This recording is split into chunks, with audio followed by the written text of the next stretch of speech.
নমস্কার বন্ধুরা, তনয়া কিচেনে আপনাদেরকে আরও একবার স্বাগত জানাই। আজ আমি আবার চলে এসেছি আপনাদের কাছে অন্য একটা রেসিপি নিয়ে।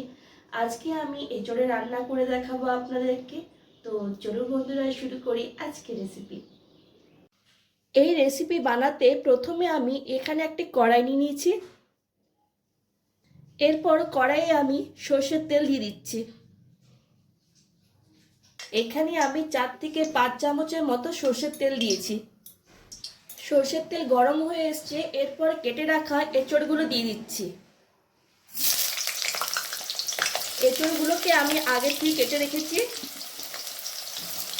এরপর এঁচড়গুলোকে ভেজে নেব।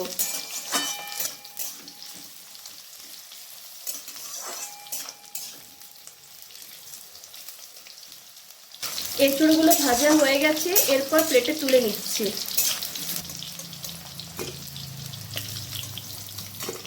এরপর ওই তেলে ফোড়নের জন্য দিয়ে দিচ্ছি 2টো তেজপাতা, 2টো ছোট এলাচ, 4টে লবঙ্গ, 1 টুকরো দারচিনি, 1টা শুকনো লঙ্কা আর হাফ চামচ গোটা জিরে। এরপর এগুলোকে 2 সেকেন্ডের মতো হালকা করে ভেজে নেব।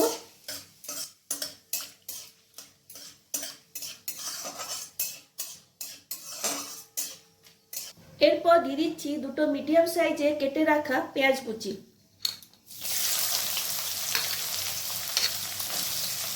পেঁয়াজটাকে আমি আগের থেকে মিহি করে কেটে দিয়েছিলাম। এরপর পেঁয়াজটাকে হালকা করে ভেজে নেব।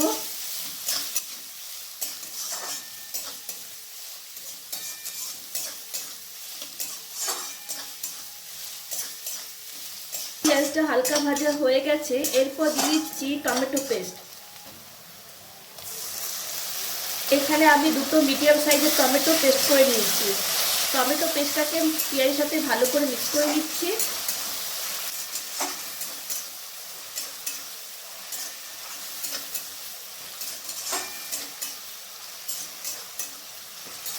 এরপর এখানে দিয়ে দেবো 2 চামচের মতো আদা, রসুন আর কাঁচা লঙ্কা বাটা।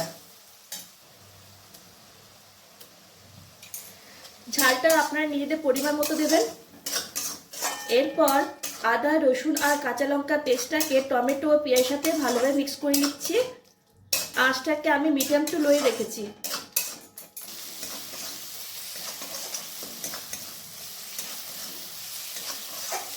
এরপর এখানে দিয়ে দিচ্ছি 1 চামচের মতো জিরে গুঁড়ো,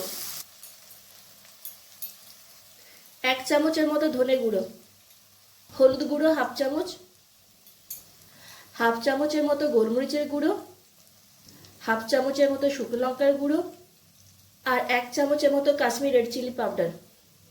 এরপর গুঁড়ো মশলাগুলোকে ভালো করে কষিয়ে নেব।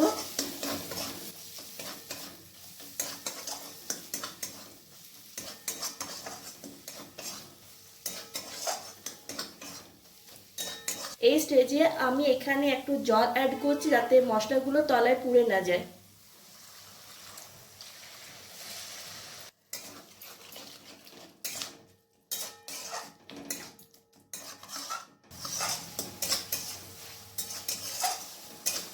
এরপর আমি এখানে স্বাদ মতো নুন দিয়ে দিচ্ছি। মশলাটাকে আমি ততক্ষণ পর্যন্ত নাড়াচাড়া করে যাব যতক্ষণ না মশলা থেকে তেল ছেড়ে বেরিয়ে না আসে।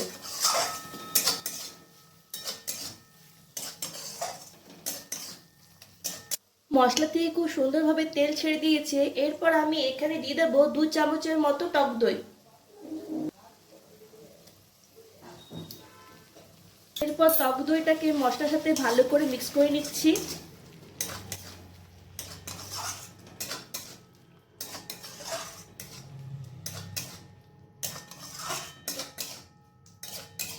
এরপর ভেজে রাখা এঁচড়গুলো দিয়ে দিচ্ছি। এঁচড়টাকে মশলার সাথে ভালো করে মিক্স করে নিচ্ছি।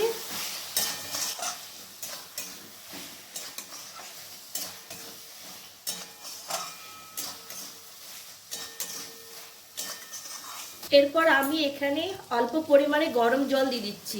আপনারা কিরকম গ্রেভি রাখতে চান সেই হিসেবে জলটা দেবেন।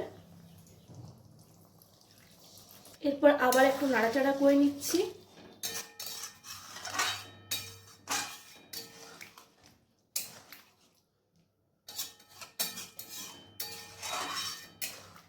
এরপর 15 থেকে 20 মিনিটের মতো আমি ঢাকা লাগিয়ে রেখে দেবো, যাতে এঁচোড়টা ভালোভাবে সেদ্ধ হয়ে যায়। আঁচটাকে আমি মিডিয়াম টু লোয়ে রেখেছি। 20 মিনিট পর ফিরে এলাম। রান্নাটা প্রায় শেষের দিকে। এঁচোড়টাও দেখুন খুব সুন্দরভাবে সেদ্ধ হয়ে গেছে। এরপর দিয়ে দিচ্ছি রোস্ট করে রাখা কসুরি মেথি। এরপর ভালো করে নাড়াচাড়া করে নিচ্ছি।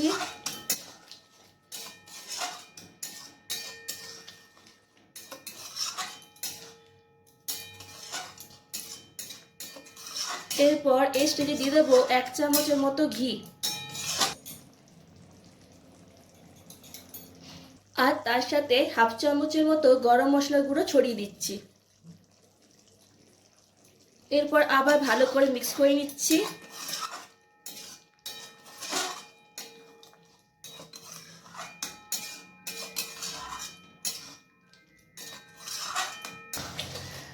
ব্যাস তৈরি হয়ে গেল আমার স্টাইলে এঁচোড়ের কালিয়া রেসিপি। এরপর আমি আপনাদেরকে পরিবেশন করে দেখাবো। এরপর গ্যাসটা বন্ধ করে দিচ্ছি। কি বন্ধুরা, কেমন লাগলো আমার আজকের এই রেসিপি? ভালো লাগলে ভিডিওটিকে লাইক আর শেয়ার করবেন, আর অতি অবশ্যই আমার চ্যানেলটিকে সাবস্ক্রাইব করবেন। আজ এই পর্যন্তই। নেক্সট ভিডিওতে আপনাদের সঙ্গে আমার আবার দেখা হবে অন্য একটা রেসিপি নিয়ে। ততক্ষণ পর্যন্ত টাটা, বাই বাই।